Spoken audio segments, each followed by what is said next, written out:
علیکم. میری آج کی تقریر کا عنوان تعلیم ہی سکھاتی ہے جینے کا سلیقہ.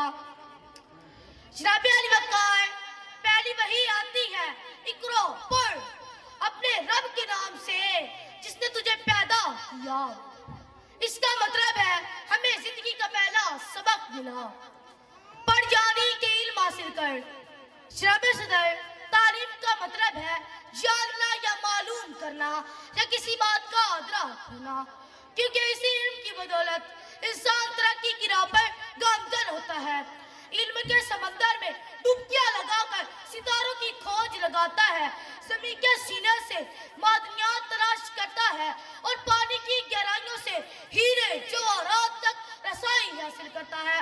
سورج کی شعاع سے توانائی کے اصول سب تعلیم کی مرہون منت ہے. جناب صدر کیونکہ اسی علم کی بدولت انسان ترقی کی راہ پر گامزن ہوتا ہے. جناب والا کیونکہ تعلیم ہی سکھاتی ہے جینے کا سلیقہ.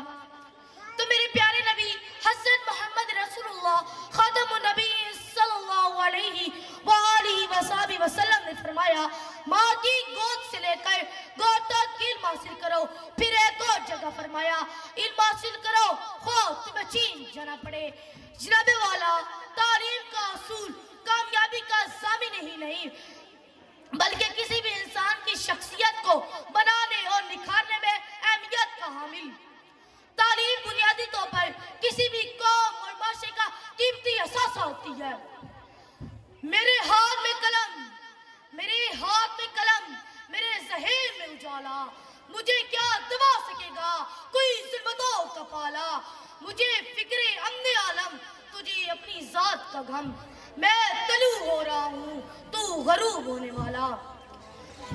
جناب صدر اسی علم کی بدولت اللہ تعالیٰ نے انسان کو اشرف المخلوقات ٹھہرایا.